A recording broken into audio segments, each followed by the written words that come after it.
Hello friends, welcome back. तो friends, आज की वीडियो में बात करने वाले हैं जो इंपॉर्टेंट क्वेश्चंस आपके एग्ज़ाम के लिए रहने वाले हैं। एसएससी जीडी एग्ज़ाम के लिए जो आज का पेपर हम बात करने वाले हैं, तीनों शिफ्टों का एनालिसिस करने वाले हैं। जो इंपॉर्टेंट क्वेश्चन है आपके अपकमिंग एग्जाम्स के लिए भी बहुत ही इंपॉर्टेंट है। तो चलिए स्टार्ट करते हैं। आज के जो इंपॉर्टेंट क्वेश्चन है उन्हें डिस्कस करते हैं। जी आ जाएगा फ्रेंड्स, आपका फर्स्ट क्वेश्चन क्या बात करी जा रही है, इनमें से बताना है कौन सा जो बायोस्फीयर रिजर्व नहीं है। ग्रेट निकोबार, सुंदरवन, नंदा देवी या गल्फ ऑफ कच्छ। तो इसका आंसर आपने बताना है। तो इसका आंसर क्या हो जाएगा आपका, जाने कि जो गल्फ ऑफ कच्छ है 2008 में जो बायोस्फीयर रिजर्व नहीं है। ठीक है, तो जो इंडियन गवर्नमेंट है उसने क्या एस्टेब्लिश किए हुए हैं आपको पता, मैं इसके साथ बता दूं 18 जो बायोस्फीयर रिजर्व है इंडिया में। ठीक है, जो प्रोटेक्ट करते हैं जो लार्जर एरिया नेचुरल हैबिटेट है, तो वो वहाँ पे जो नेशनल पार्क जहाँ बायोस्फीयर रिजर्व बनाए गए हैं प्रिजर्व करने के लिए, एनिमल को कंजर्व करने के लिए, तो इनमें से गल्फ ऑफ जो कच्छ है 2008 का वो नहीं है। ठीक है, नेक्स्ट क्वेश्चन आएगा, which atom is not found in protein. Protein में कौन सा एटम है जो फाउंड नहीं होता, कार्बन, नाइट्रोजन, फास्फोरस या सल्फर। तो जो टर्म प्रोटीन है वो किसने दी हुई है, मुल्डर ने 1838 में। और प्रोटीन में क्या क्या कंपोस्ट है, carbon, hydrogen, oxygen, nitrogen and sulphur. और जो प्रोटीन है ये किसका पॉलीमर है, अमाइनो एसिड का। तो इनमें से बताना है क्या जो प्रोटीन में नहीं है। ठीक है, प्रोटीन में होता क्या क्या ये सीख लीजिए, कार्बन होता है, हाइड्रोजन होता है, ऑक्सीजन होता है, नाइट्रोजन होता है, ठीक है, सल्फर होता है, उसके बाद अमाइनो एसिड के क्या होते हैं जहाँ पे, जो पॉलीमर्स। तो फास्फोरस ऑप्शन नंबर सी इस क्वेश्चन का जो इसका राइट आंसर हो जाएगा, क्योंकि वहाँ पे जो फास्फोरस है वो नहीं होता। Option number C is the right answer इस क्वेश्चन का हो जाएगा। ये क्वेश्चन भी आया था। नेक्स्ट क्वेश्चन आपका आ जाएगा, organisation formed by individual of a species. जो ऑर्गेनाइजेशन फॉर्म्ड होते हैं इंडिविजुअल्स के द्वारा स्पीशीज़ की, कम्युनिटी, पॉपुलेशन, रेस या इकोसिस्टम। तो जो पॉपुलेशन है समेशन के लिए ऑर्गेनिज्म की, वो किस में आ जाती है आपकी, जो भी इसका जियोग्राफिकल एरिया होता है, जो कैपेबिलिटी होती है इंटरब्रीडिंग की। तो organisation found by an individual इस स्पीशीज, इस किसकी स्पीशीज वो हो जाती हैं। ठीक है, किसकी स्पीशीज वो हो जाती हैं, तो वो आपका right answer option number B यानी कि population is the right answer. Next question आएगा, plague is transmitted by. Plague किसके जरिए जो ट्रांसमिट होता है, house fly, tsetse fly, rat flea या मॉस्किटो। तो इसका क्या आ जाएगा, जो प्लेग्यू है वो ह्यूमन डिजीज़ है, वो किसकी वजह से होती है, बैक्टीरिया की वजह से होती है। और वो कौन ट्रांसमिट करता है, rat flea. Option number C is the right answer इस क्वेश्चन का हो जाएगा। चलिए नेक्स्ट क्वेश्चन की तरफ, the nuclear reaction must be balance in term of. जो न्यूक्लियर रिएक्शन है वो बैलेंस किस टर्म में होती है, mass and volume, energy and weight, number and electron या मास एंड एनर्जी। तो इसका राइट आंसर बताना है, जो न्यूक्लियर रिएक्शन वो बैलेंस किसकी टर्म में होती है, मास और एनर्जी के, यानी कि ऑप्शन नंबर डी इसका राइट ऑप्शन आपका हो जाएगा। आप भी साथ साथ में करें, आपके लिए बहुत ही इंपॉर्टेंट ये क्वेश्चन रहेंगे। तो चलिए नेक्स्ट क्वेश्चन की तरफ, central zoo authority is located in. Central zoo authority कहाँ पे लोकेटेड है, न्यू दिल्ली में, चेन्नई में, कोलकाता में या देहरादून में। तो इसका राइट आंसर आपने बताना है, सेंट्रल जो जू बतानी है। ठीक है, सेंट्रल जू कहाँ पे लोकेटेड है, न्यू दिल्ली, चेन्नई, कोलकाता या देहरादून में। तो जो आपकी क्या हो जाएगी, सेंट्रल जू अथॉरिटी है वो कहाँ पे बनाई गई है, जो वाइल्ड लाइफ प्रोटेक्शन एक्ट के तहत। इसका मेन ऑब्जेक्टिव क्या रहता है, जो नेशनल एफर्ट है कंजर्वेशन ऑफ वाइल्ड लाइफ के लिए, जो सेंट्रल जू है वो कहाँ पे बनाई गई है। तो ये आपने बताना है। इस क्वेश्चन का राइट आंसर आपका ऑप्शन नंबर ए यानी कि new Delhi is the right answer इस क्वेश्चन का हो जाएगा।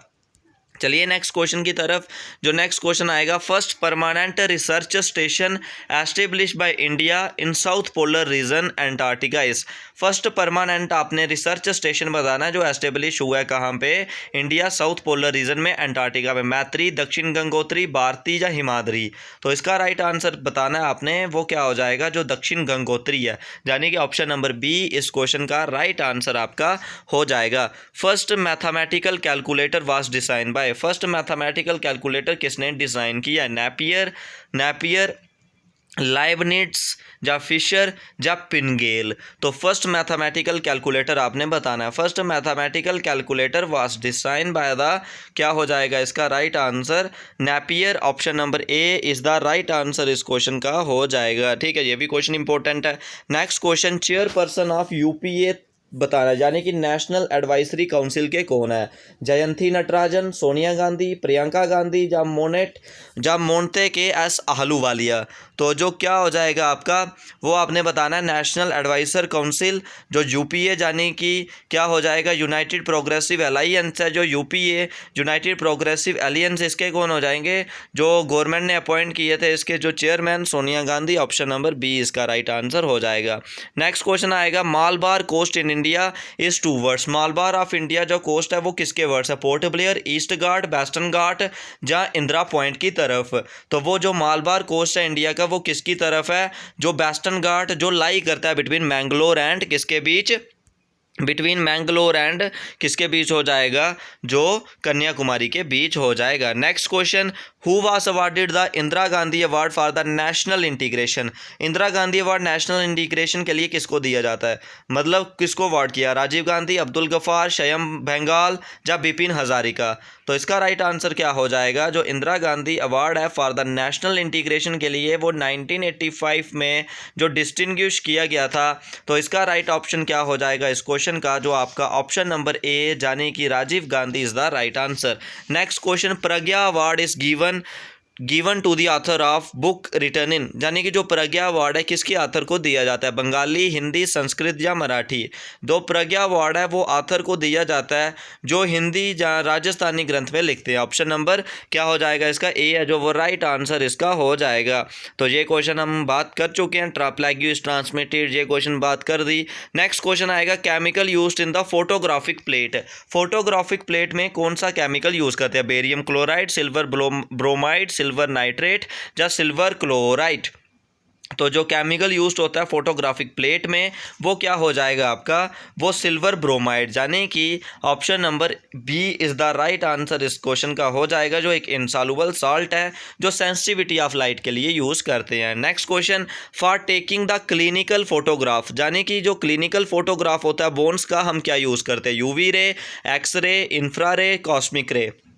जो एक्सरे है वो एक इलेक्ट्रोमैग्नेटिक रेडिएशन है और उसमें से जो एक्सरे निकलती हैं उनकी वेवलेंथ 0.1 एंगस्ट्रॉम टू 100 एंगस्ट्रॉम के बीच होती हैं, तो हम एक्सरे यूज़ करते हैं। ठीक है, तो चलिए नेक्स्ट क्वेश्चन की तरफ। द बाच व्हेन बाउंड अप एक्वायर, जो बाच बाउंड अप होती है उसमें क्या एक्वायर होता है, मैकेनिकल, काइनेटिक, पोटेंशियल या लाइट। तो उसमें क्या होता है, potential energy. Option number C is the right answer इस क्वेश्चन का हो जाएगा। ठीक है, नेक्स्ट क्वेश्चन आ जाएगा, political liberty imply. Political liberty क्या इंप्लाई करती है, the right of the citizen to free movement, the right of the citizen to free speech, the right of the citizen to follow his religion, the right of the citizen to participate in the administration of the state.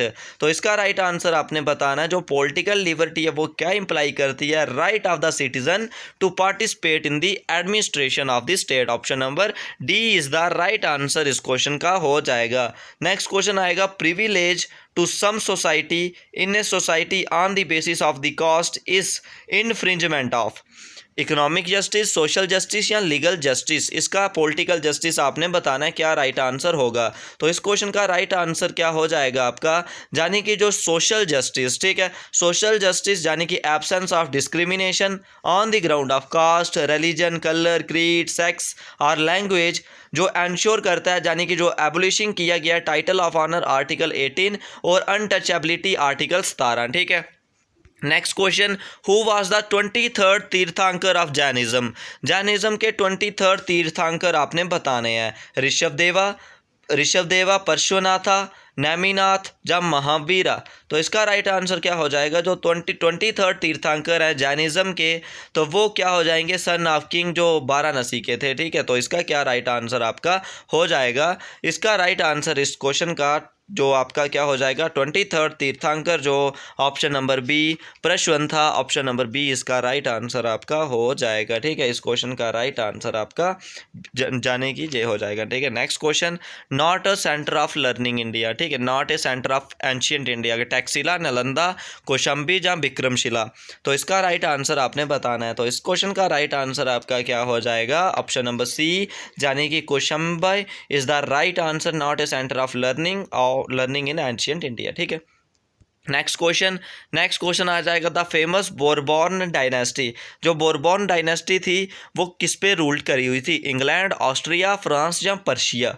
तो इसका right answer आपने बताना है। इस question का right answer आपका option number C यानी कि France is the right answer हो जाएगा। नेक्स्ट क्वेश्चन, इनमें से आपने बताना है which one of the following denote an enterprise. Enterprise कौन डिनोट करता है, physical capital, working capital, human capital या फिक्स कैपिटल। तो इसका राइट आंसर आपने बताना है। तो इसका राइट आंसर आपका क्या हो जाएगा, जो ऑप्शन नंबर आपका इस क्वेश्चन का बी यानी कि working capital is the right answer. चलिए नेक्स्ट क्वेश्चन की तरफ। नेक्स्ट क्वेश्चन आएगा, नेक्स्ट क्वेश्चन के the constitution makes provision for the creation of knew all India service only if. यानी कि जो कॉन्स्टिट्यूशन है वो न्यू जो ऑल इंडिया सर्विस वो कब बनाता है, ठीक है। तो वो कब बनाता है, जब आपका जो राज्यसभा मेजॉरिटी में हो और उसमें resolution 2/3। Option number B is the right answer. तो ये थे जो इंपॉर्टेंट क्वेश्चंस थे आपके, तो इसे आपने अच्छे से बना लेना, आपके लिए बहुत ही इंपॉर्टेंट ये क्वेश्चंस रहेंगे।